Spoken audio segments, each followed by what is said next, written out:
युधामन्युश्च विक्रान्त उत्तमौजश्च वीर्यवान् सौभद्रो द्रौपदेयश्च सर्व एव महारथः।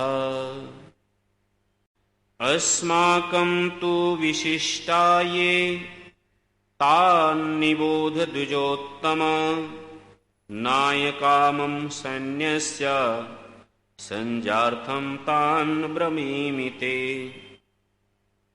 यह भी दुर्योधन के द्वारा ही ये 2 श्लोक के माध्यम से महाभारतकार ने उच्चारण कराया है। 6ठा श्लोक पांडवों की सेना के पराक्रम का यह श्लोक है और आचार्य द्रोण से बताया है। बता ये रहा है कि युधामन्यु अर्थात युद्ध में निपुण होना।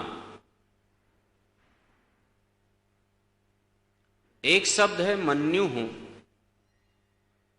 मन्युः का अर्थ है तेजस्वी, शौर्य वाला, पराक्रम वाला। हम लोग यज्ञ में जब यह पाठ करते हैं तेजोसी तेजोमय देहि, उसमें से एक पंक्ति आता है मन्युरसि मन्युमय देहि। तो मन्यु ऐसे वास्तविकता क्रोध रूपी जो आवेग है उसको कहते हैं। पर यहां पर यह प्रार्थना क्यों है कि प्रभु आप मन्यु अर्थात ये जो उग्र हैं इस स्वरूप वाले और आप मुझे भी दीजिए। पर वास्तविकता क्या है कि मन्यु और क्रोध में थोड़ा सा अंतर है।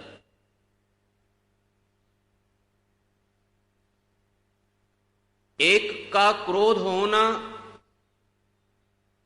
उसका परिणाम उल्टा आता है और एक क्रोध करना वो न्याय कहलाता है,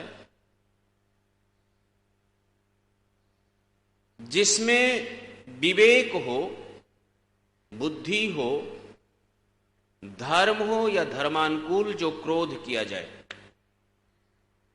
धर्म के लिए जो क्रोध किया जाए, न्याय के लिए जो क्रोध किया जाए, सत्य के लिए जो क्रोध किया जाए, अर्थात क्रोध की उस भाव में सत्यता असत्यता, ठीक गलत ये का विवेक हो, वो क्रोध नहीं कहलाता, वो मन्यु कहलाता है।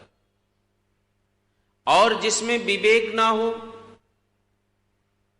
केवल आवेग हो, आवेश हो, वह क्रोध और उसका परिणाम बड़ा भयंकर होता है। इसलिए यहां पर युद्ध मन्यु कहा जा रहा है, यानी युद्ध के लिए सब लोग क्रुद्ध हैं या क्रोधशील हैं ऐसा नहीं, बल्कि पांडवों में युद्ध का विवेक है, न्याय के लिए लड़ने के लिए उद्यत है, सत्य के लिए, किसके लिए? सत्य के लिए, न्याय के लिए, धर्म के लिए और अपने अधिकार को प्राप्त करने के लिए, जिसके अधिकारी हैं वो।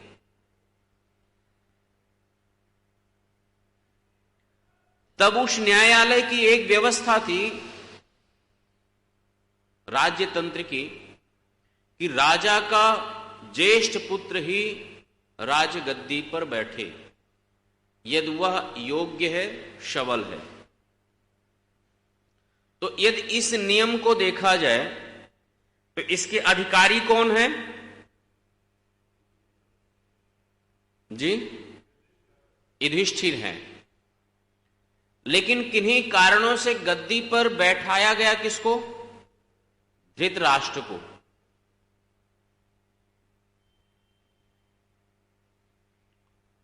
गद्दी पर भीष्म भी बैठ सकते थे,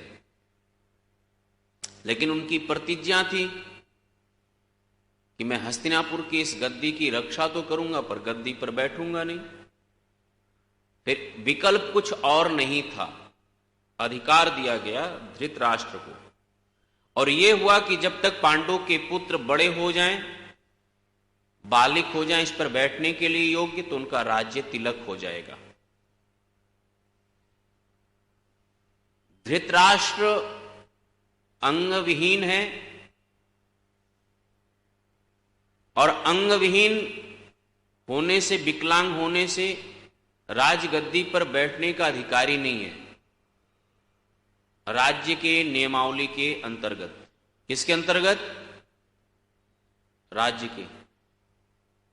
अब यहां पर एक विचार ये आप करें, तब आपके आगे के श्लोकों को समझने में आएगा कि व्यक्ति पद को पाते ही अपने अधिकारों को क्यों भूल जाता है। क्यों जी? एक प्रकार का संधि ही था कि आपको गद्दी दिया जा रहा है, वो संधि पत्र ही था, पारिवारिक संधि पत्र था। समय होते ही यद्यपि युधिष्ठिर का राज तिलक अपने हाथों से धृतराष्ट्र कर देता तो इस देश की ये दुर्दशा न होती। लेकिन एक ही मोह पद का। किसका? पद का।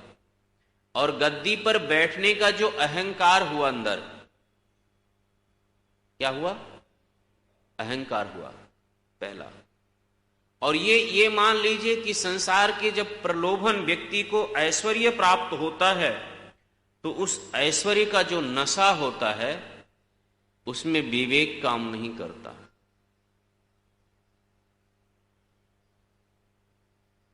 मैंने देखा है कि निर्धनों के अंदर भावनाएं बहुत ज्यादा होती हैं, दान की, पुण्य की, धर्म की, यश की, बहुत सारी। पर व्यवस्था यह है कि धन के अभाव में वो दान नहीं कर पाते।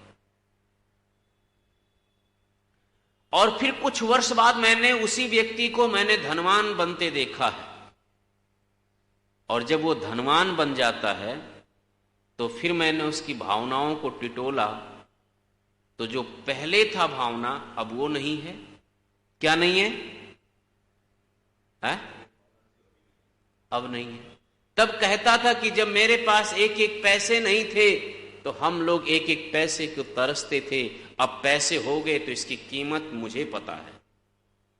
क्या पता है? कीमत मुझे पता। भाई जब नहीं था तब दान, पुण्य, धर्म ये सब खूब सूझता था आपको, और जब हो गया तब वो विवेक कहां चला गया? तो ये है सांसारिक ऐश्वर्य का मद होना। इसी को क्या कहते हैं? मद होना। जैसे व्यक्ति मद पी ले, मद कहते हैं नशे की चीजें, शराब, मधुशाला जिसे कहते हो आप। तो यदि वो नशे कर लिया, पी लिया, तो जो 2-4 ढक्कन अंदर जाता है तो अकल बाहर। जैसे थोड़ा बहुत अंदर गया, थोड़ी देर बाद सारी अकल बाहर। ऐसे ही यद्यपि आपके पद में, प्रतिष्ठा में, ऐश्वर्य में धर्म नहीं है, विवेक नहीं है, सात्विकता नहीं है, तो अहंकार भर जाएगा। और याद रखिए, धृतराष्ट्र आंख का ही अंधा नहीं था, वो अकल का भी अंधा हो गया था। किसका? अकल का अंधा भी हो गया था। यदि वो धर्म का पालन करता तो अपने भी पुत्रों को बचा लेता, राज का ऐश्वर्य भी भोगता और अपने ताऊ होने का सम्मान भी उस राज्य में मिलता और पूरे भारत की दुर्दशा होने से बच जाती। लेकिन उसके मोह में, उसके अहंकार में, उसके ऐश्वर्य में, उसके पद में जो विवेक खो गया, वो दुर्भाग्य रहा, वो दुर्भाग्य बना देश का। और आज भी उसकी क्षति पूरी नहीं हो पाई आज तक। और ऋषि दयानंद लिखते हैं कि इस देश की दुर्दशा कब से शुरू हुई? महाभारत से। तो युधामन्युश्च विक्रांत, ये सब नाम हैं योद्धाओं के। युधामन्यु, विक्रांत, उत्तम, वीर्यमान, सौभद्र, सुभद्रा के पुत्र का नाम सौभद्र। अब यहां पर देखिए अपनी प्राचीन संस्कृति और सभ्यता। लोग कहते पहले संतान पिता के नाम से जाने जाते। किसके नाम से? पिता के नाम से। ऐसा मानते हैं ना हम लोग, संतान किसके नाम से? लेकिन मातृशक्ति को स्थान मिला हुआ है, ये श्लोक बता रहा है कि संतान माता के नाम से भी जाने जाते हैं। जैसे कुंती के पुत्र कौन्तेय, किसके नाम से जाने गए? कौन्तेय। हां बोलिए, माता के नाम से।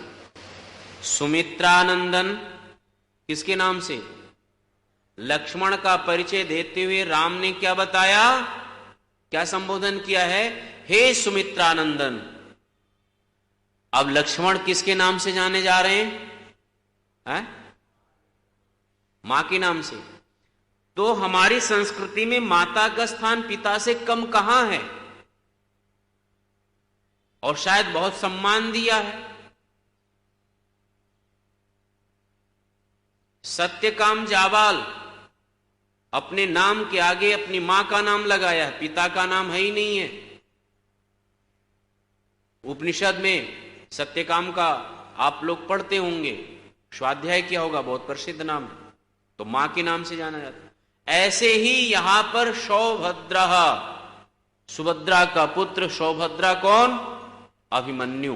क्या नाम है? अभिमन्यु। दूसरा आया द्रौपदेयश्च, द्रौपदी के पुत्र। द्रौपदी के 5 पुत्र थे।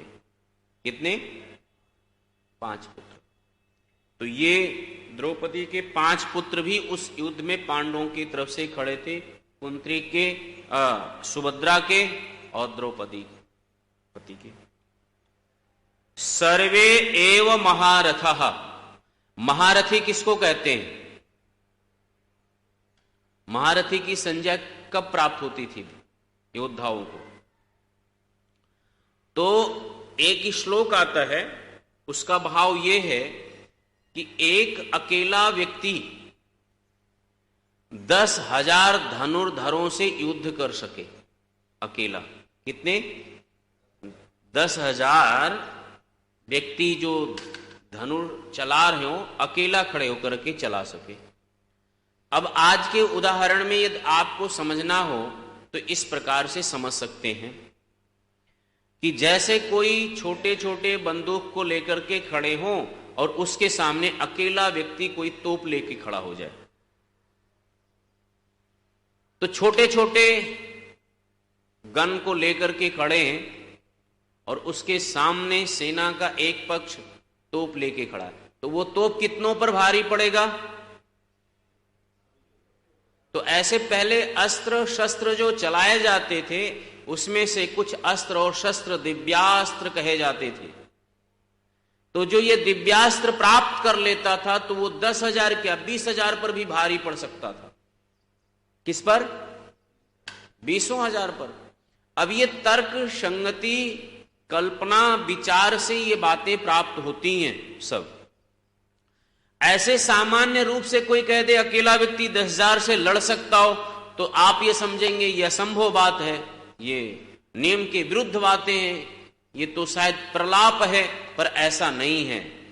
उस समय की यथा स्थिति में जाकर के उसकी पूरी की पूरी आपको थोड़ा चिंतन मनन करना पड़ता है, उसको महारथी कहते। और महारथी में एक विशेषता और होनी चाहिए युद्ध के साथ साथ, वो क्या? वो शास्त्रों को भी अच्छे से जानता हो, नीति शास्त्रों को। नीति में सब नीति, कूटनीति, युद्ध नीति, राजनीति, धर्म नीति, ये सारे के सारे नीतियां उसको पता हो। नीति का भी विधि, नियम। नीति का मतलब युद्ध के नियम, धर्म के नियम, विधि, ये सब जिसको पता हो, तो दोनों शास्त्र भी जानता हो, शस्त्र भी जानता हो, शस्त्र से भी 10,000 से अधिक शत्रुओं को परास्त करने की क्षमता रखता हो, और शास्त्र से धर्म का व्याख्यान कर सकता हो, धर्म का आचरण कर सकता हो, ऐसा व्यक्ति महारथी कहलाता था। ऐसा व्यक्ति क्या होते थे? तो इसमें से कहा है कि एव महारथी ही, ये जो है ये सब के सब महारथी हैं, सब अच्छे से पढ़े लिखे लोग। अब उसको दिमाग में दुर्योधन के आया, तो मैं तो शत्रुओं के पक्ष का इतना व्याख्यान कर रहा हूं, कहीं हमारी सेना और सेनापतियों में कहीं निराशा का भाव ना आ जाए, हमें कहीं इनको डिमोलाइज तो नहीं कर रहे, मतलब उनको कहीं हम नीचा तो नहीं दिखा रहे, तो कहीं सेना अपनी सेनाओं में अच्छा आ जाए। तो अब अगला श्लोक बोलना शुरू किया है अपने के लिए दुर्योधन ने, तो वो 7वां श्लोक है। यदि गीता आप लोगों के सामने है तो आप लोग देखें, खोलें और उसका मेरे साथ मिलकर के उच्चारण करें। श्लोक का सुख आपको भी होगा,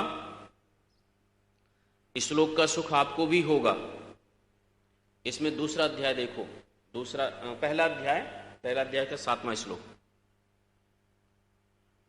पहला अध्याय का 7वां श्लोक।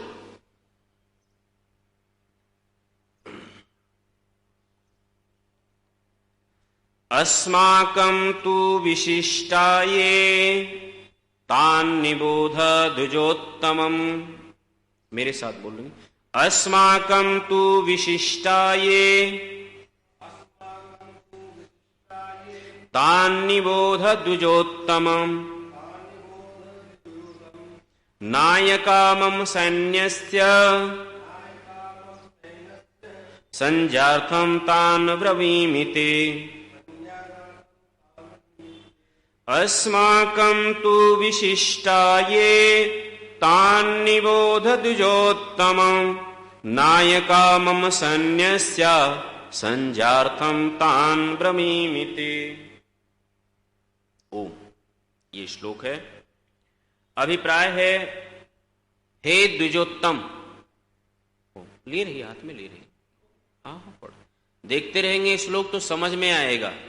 ये गीता के स्वाध्याय के कर्म से यहां पठन पाठन प्रारंभ किया हूं, ताकि अपना सरल है, थोड़ा समझने जैसा है, ऐतिहासिक भी है, सैद्धांतिक भी है, और इसमें से कुछ प्रमुख तथ्य किया जाए। 2 धाराएं हैं, कुछ लोग गीता के पक्ष में खड़े होते हैं और कुछ लोग गीता के विरोध में खड़े होते हैं हमारे वैदिक समाज में, और कुछ लोग हैं जो समन्वयवादी हैं, जो अच्छी बात है वो लेने की बात करते हैं, समझने की बात। तो यहां पर बस यही सब विचार को लेकर के भी प्रारंभ किया हूं, और आज इसका 7वां श्लोक है। जब तक रुचि बनाएंगे तब तक इसका स्वाध्याय चलता रहेगा।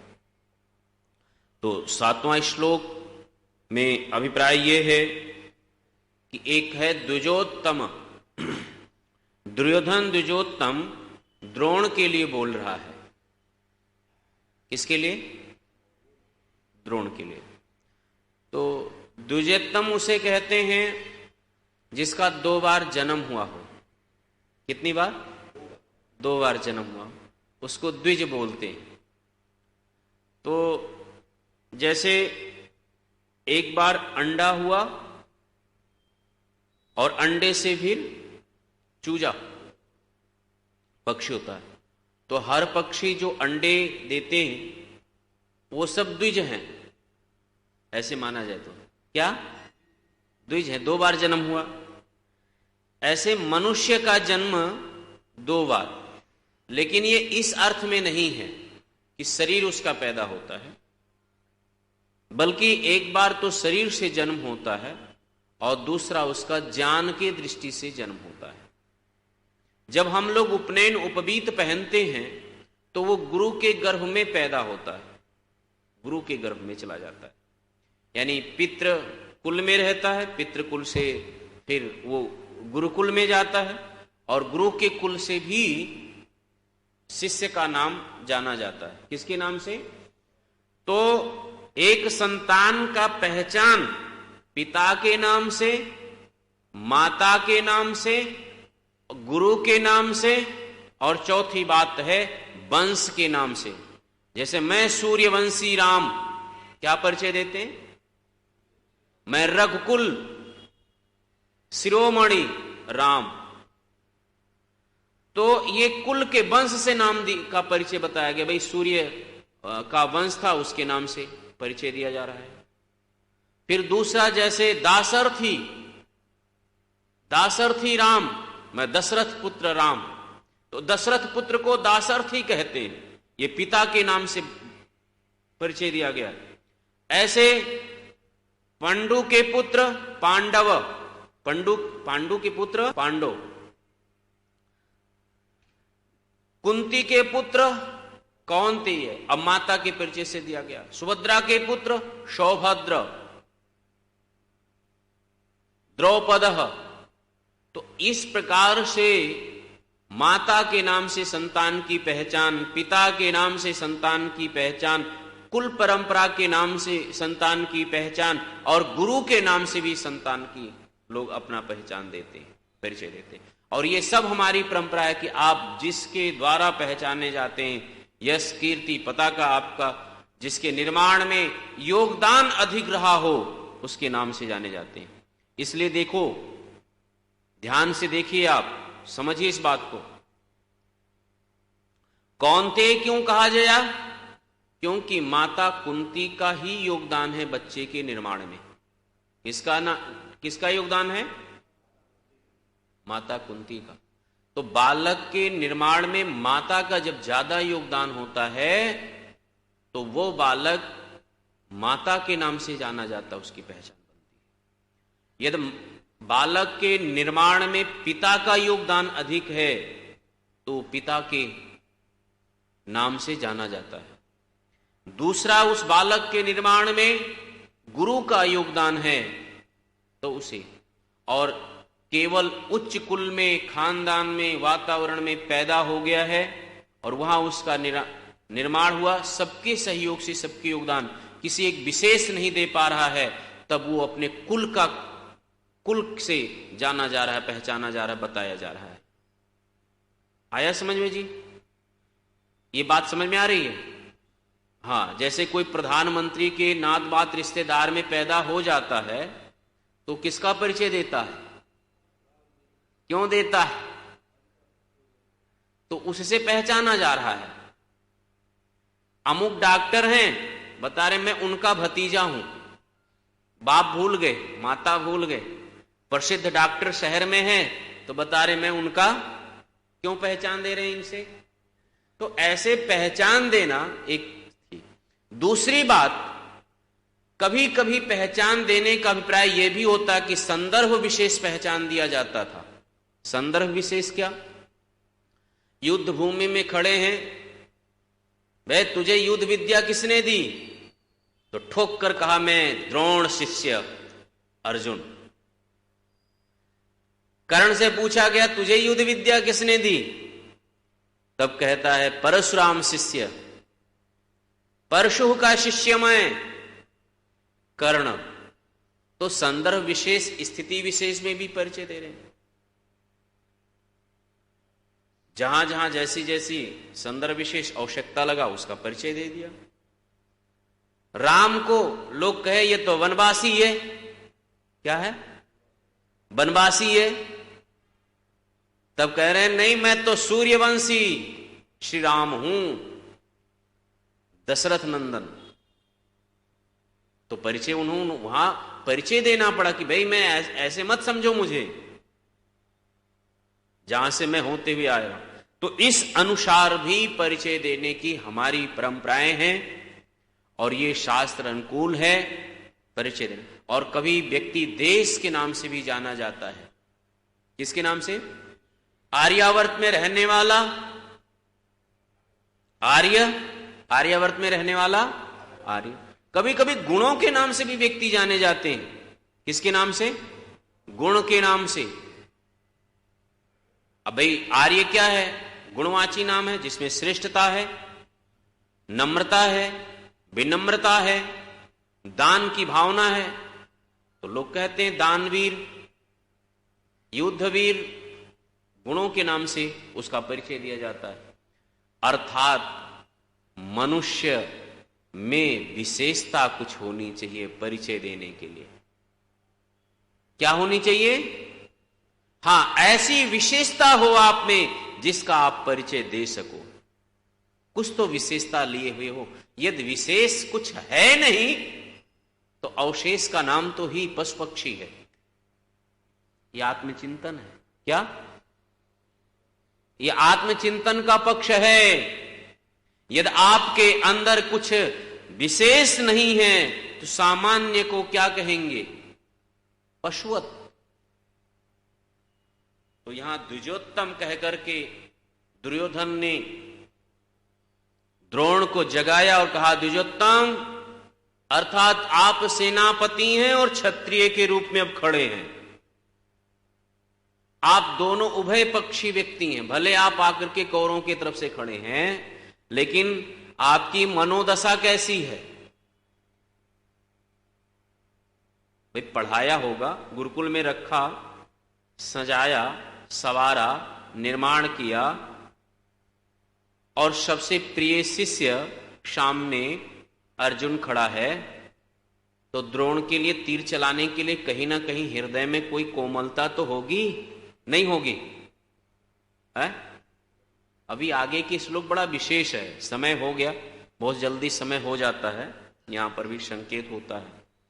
तो आगे के श्लोक में बड़ा सॉफ्ट और नीतिपूर्वक, लोग दुर्योधन को बेवकूफ समझते हैं, लेकिन इन श्लोकों से, इन तर्कों से, इन शब्दों से आपको पता चलता है कि जितना बेवकूफ समझ रहे थे उतना बेवकूफ नहीं है। बुद्धि तो है उसकी, पर वो दुष्ट बुद्धि का है। कैसी बुद्धि का है? हां, दुष्ट बुद्धि के। व्यक्ति बुद्धिमान तो होता है, लेकिन वो दुष्ट बुद्धि के होते हैं, चालाक टाइप। और वो कहता है मैं जानता हूं धर्म क्या है, नीति क्या है, पर मेरी कोई रुचि नहीं है इसमें। दुर्योधन आगे जाके बता भी दिया है इस बात को। तो यहीं पर अपनी बात को विराम करता हूं। समय संकेत कर रहा है कि मैं आगे ना बढ़ूं। तो आप सबको भी बहुत बहुत धन्यवाद, साधुवाद। ओम द्योः शान्त्यन्तरिक्षं शान्तिः, पृथिवी शान्त्यापः शान्तिरोषधयः शान्तिः, वनस्पतयः शान्ति, विश्वे देवाः शान्ति, ब्रह्म शान्तिः, सर्वं शान्तिः, शान्तिरेव शान्तिः, सामा शान्तिरेधि। ओम शान्तिः शान्तिः शान्तिः। ओम। जो बोले स्वभाय मर्यादा पुरुषोत्तम भगवान श्री रामचंद्र की। युवराज श्री